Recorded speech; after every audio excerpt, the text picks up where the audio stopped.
Bismillahirrahmanirrahim. Assalamualaikum warahmatullahi wabarakatuh. Alhamdulillahi rabbil alamin. Wassalatu wassalamu ala asrafil anbiya'i wal mursalin. Sayyidina Muhammadin wa ala alihi wa sahbihi ajmain. Nikah itu, kata Rasulullah, adalah setengah agama. Karena begitu memasuki area pernikahan, maka seseorang akan dihadapkan pada kehidupan yang nyata.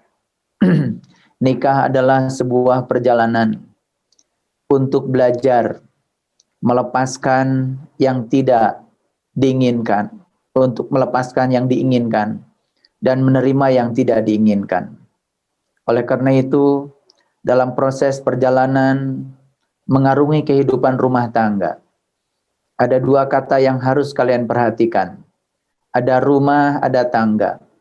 Rumah adalah tempat berlangsungnya kehidupan. Dalam kehidupan itu ada yang diinginkan, ada yang tidak diinginkan. Dalam kehidupan itu ada kebahagiaan, sekaligus ada kesedihan.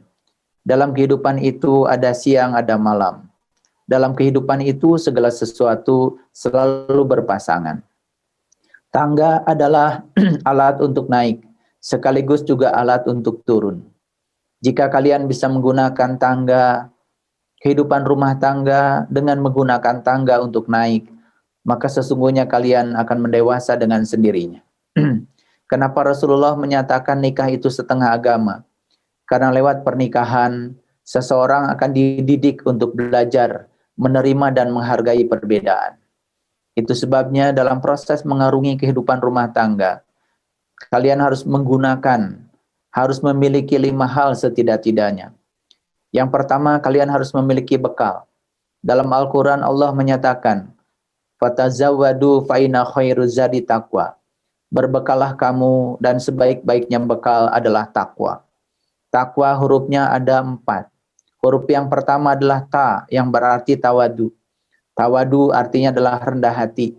Milikilah kerendahan hati dalam proses perjalanan rumah tangga kalian. Karena kerendahan hati adalah bakat yang harus dijunjung tinggi. Yang kedua adalah qanaah.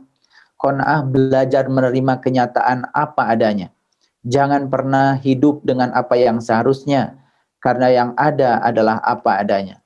Terimalah pasangan hidup kalian, kelebihan dan kekurangannya apa adanya.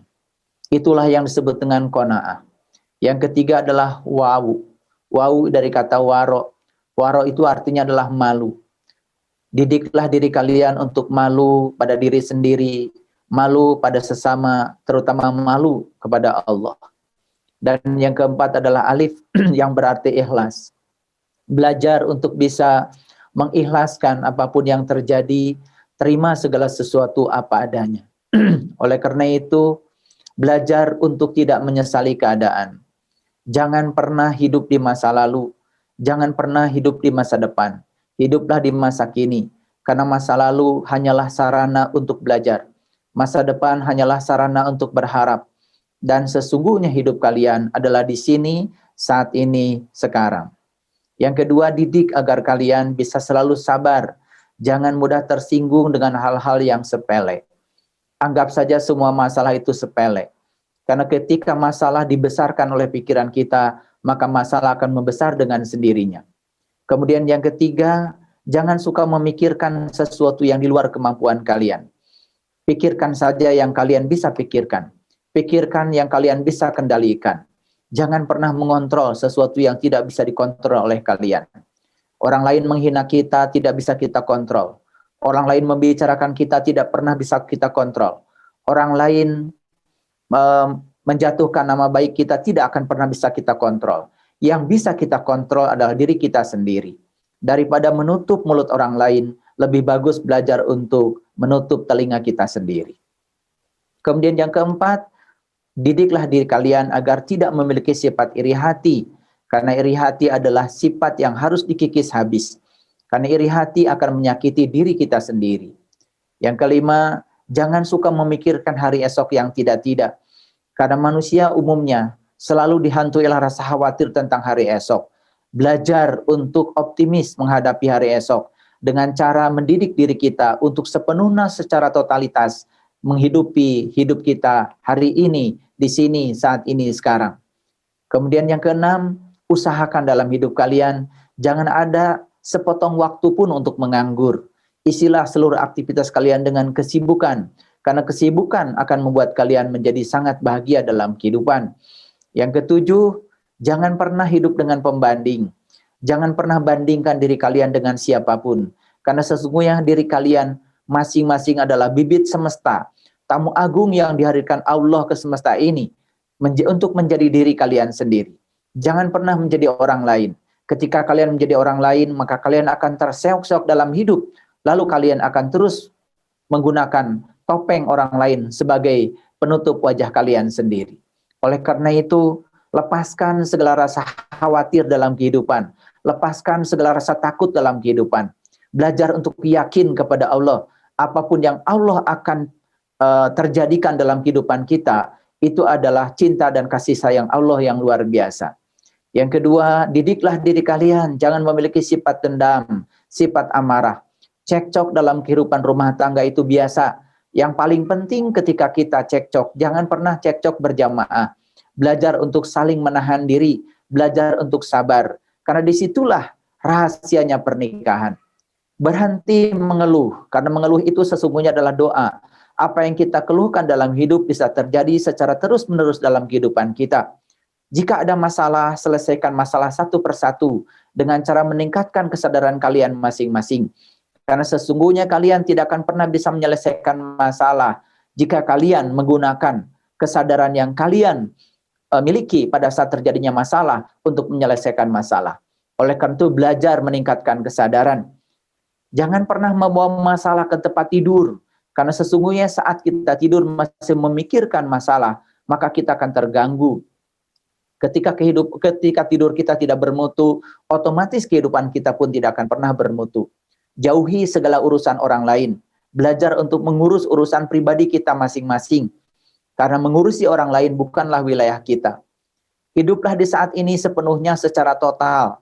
Belajar untuk menciptakan masa depan dengan menghidupi hidup kalian saat ini secara penuh. Jadilah pendengar yang baik. Oleh karena itu Allah sudah menitipkan kepada kalian 2 telinga untuk mendengar. Hanya satu lubang untuk bicara.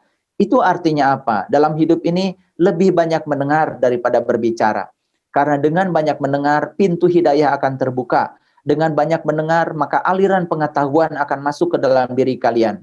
Belajar berpikir positif, karena pikiran bisa menarik seluruh kehidupan kalian sendiri. Gambar hidup kalian akan ditarik oleh pikiran kalian sendiri.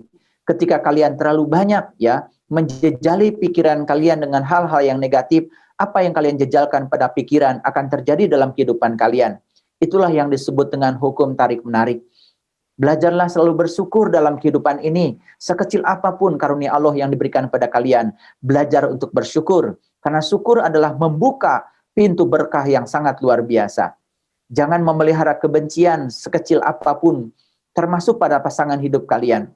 Jadikan kekurangan orang lain sebagai sarana untuk kita mendewasa. Jadikan kekurangan orang lain untuk belajar memaafkan. Jadikan kekurangan orang lain untuk belajar mendoakannya. Jadikan kekurangan orang lain untuk belajar memperbaiki diri sendiri. Muliakan kualitas pribadi kalian masing-masing. Karena dengan memuliakan kualitas pribadi kalian, maka insya Allah kalian akan hidup rukun penuh dengan kedamaian. Matangkan pribadi kalian dengan karya yang nyata. Satukan kata dengan perbuatan. Belajar untuk mengharmoniskan kata dengan perbuatan. Karena dengan itulah maka kita akan mendapatkan kepercayaan.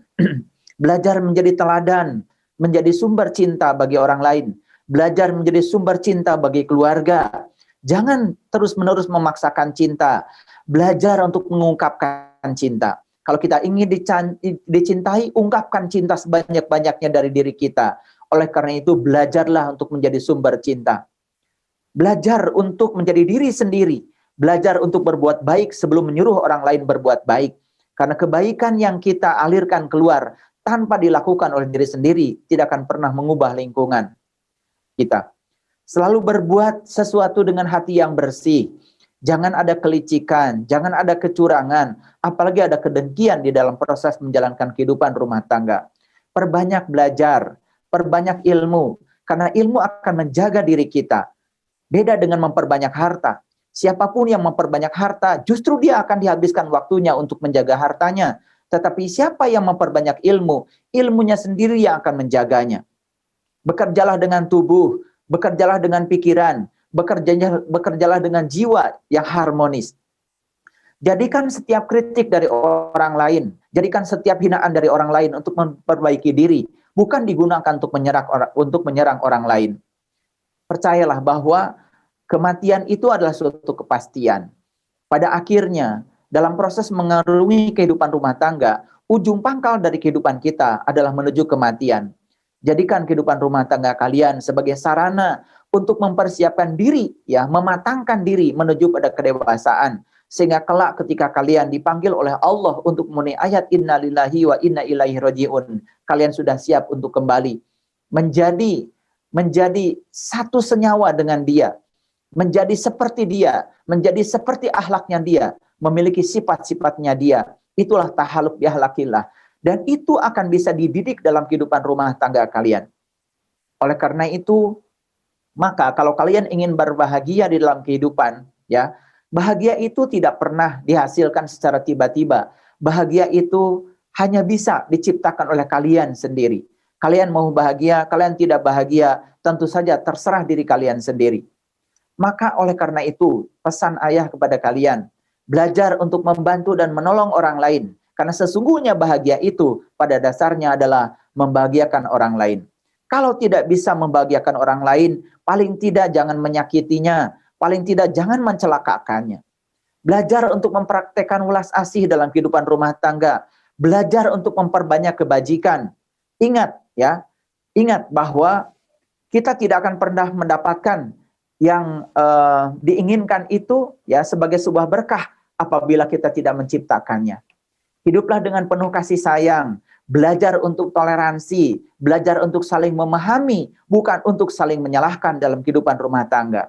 Jangan izinkan hidup kalian menderita, karena penderitaan adalah ciptaan pikiran kalian sendiri. Cintai diri kalian sepenuhnya, karena ketika kalian bisa mencintai diri kalian, otomatis kalian pun akan bisa mencintai orang lain. Sadari bahwa semua manusia adalah sama, semua manusia adalah sederajat, semua manusia punya kesempatan untuk bahagia yang sama, semua manusia diberi kesempatan untuk bahagia yang sama oleh Allah. Setiap benih manusia adalah benih yang sama untuk mencapai kehidupan yang bahagia yang sama. Penderitaan satu orang itu bisa menjadi penderitaan seluruh manusia. Oleh karena itu belajarlah untuk merasakan bahwa diri kita dengan orang lain adalah satu tubuh. Dengan demikian insya Allah kita akan menjadi mudah untuk menjadi orang yang welas asih dan tenggang rasa. Ketika kalian nanti dititipi anak, ya, dititipi cucu, ingat bahwa mereka datang ke dunia untuk menjadi guru-guru kalian. Mereka datang ke dunia untuk mengajarkan kalian. Mereka datang ke dunia untuk mendidik kalian, ya. Oleh karena itu, taklukkan diri kalian sendiri. Karena ketika kalian bisa menaklukkan diri kalian, itu sudah ya merupakan keberhasilan dalam kehidupan kalian. Dalam kehidupan rumah tangga mungkin akan ada krisis kehidupan. Tetapi ingat, krisis kehidupan adalah sumber berkah bagi orang yang sadar. Krisis kehidupan tidak akan pernah menghancurkan kita. Krisis kehidupan tidak akan pernah menjatuhkan kita. Karena setiap krisis kehidupan dihadirkan Allah, itu adalah sarana, bel kesadaran untuk menyadarkan diri kita. Ingat bahwa setiap makhluk di semesta ini memiliki peran yang berbeda. Kalian adalah dua manusia yang disatukan oleh semesta. Dua manusia yang berbeda. Memiliki latar belakang kehidupan yang berbeda. Dididik di keluarga yang berbeda. Dan sekarang kalian akan disatu kasurkan oleh Allah untuk belajar menerima dan menghargai perbedaan. Ingat, nikah itu adalah latihan untuk belajar menerima dan menghargai perbedaan. Kalau itu disadari, insya Allah kalian akan selalu ya terjaga di dalam kehidupan rumah tangga. Perhatikan satu sendok yang sedang kita gunakan untuk mengantarkan makanan dari piring ke mulut kita. Sendok itu tidak pernah bisa merasakan kenikmatan makanan. Berulang kali sendok itu digunakan oleh kita untuk mengambil makanan yang enak dan menyampaikan dari piring ke mulut kita. Sendok itu tidak pernah bisa merasakan nikmatnya makanan. Yang bisa merasakan nikmatnya makanan adalah diri kita sendiri yang memiliki kesadaran. Kenapa sendok tidak merasakan kenikmatan makanan? Karena sendok itu barang mati. Karena sendok itu tidak bernyawa. Sendok itu tidak berkesadaran. Maka oleh karena itu, sendok itu ibarat orang-orang bodoh yang di dalam kehidupannya tidak pernah bisa menikmati kehidupan. Belajar untuk bisa menikmati seluruh kehidupan apa adanya. Karena itu adalah latihan untuk meningkatkan kekuatan kita, keluasan kita, kebijaksanaan kita, dan kesabaran kita. Oleh karena itu, kalian sekarang masih muda, jaga masa mudamu sebelum datang masa tuamu. Karena segala sesuatu terasa adanya ketika sudah tidak ada. Jaga masa sehatmu sebelum datang masa sakitmu. Jaga masa adamu sebelum datang masa tidak adamu. Jaga masa luangmu sebelum datang masa sempitmu. Jaga masa hidupmu sebelum datang masa matimu. Jadi yang pertama yang harus kalian miliki adalah bekal. Sebaik-baiknya bekal adalah takwa. Yang kedua yang harus kalian miliki dalam kehidupan rumah tangga adalah kendaraan. Dan sebaik-baiknya kendaraan adalah amal soleh. Jadikan kehidupan rumah tangga apapun itu sebagai amal soleh. Mari kita niatkan dari sekarang dengan bismillah. Bahwa kalian mengarungi kehidupan rumah tangga atas nama Allah. Untuk menjadi kepanjangan tangan Allah menyampaikan cinta kasih Allah kepada orang yang membutuhkannya. Seorang suami menjadi kepanjangan tangan Allah untuk menyampaikan cinta kasih pada istrinya. Seorang istri menjadi kepanjangan tangan Allah untuk menyampaikan cinta kasih Allah kepada suaminya. Sadari itu. Oleh karena itu, niatkan dari sekarang dengan bismillah yang kuat. Saya ingin menjadi kepanjangan tangan Allah untuk membahagiakan pasangan hidup saya. Saya ingin menjadi kepanjangan tangan Allah untuk mendewasakan pasangan hidup saya. Camkan itu, karena itu akan menjadi kendaraan kalian. Dan yang ketiga, dalam kehidupan rumah tangga mungkin saja ada onak dan duri yang akan menghalangi kalian. Maka kalian harus punya senjata. Dan sebaik-baiknya senjata adalah ilmu. Banyak belajar, banyak belajar, banyak belajar. Dan yang keempat, jadikan pasangan hidup kalian sebagai sahabat.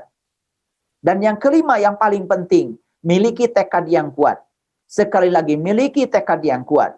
Miliki tekad yang kuat bahwa sesungguhnya kehidupan rumah tangga adalah setengah agama. Latihan untuk belajar, menerima, dan menghargai perbedaan. Latihan untuk mendewasakan kalian sendiri.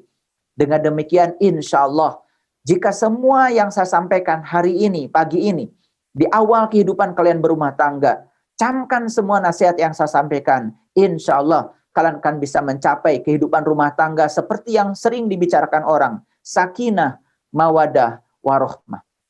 Di akhir khutbah nikah ini, saya menyampaikan doa buat kalian berdua.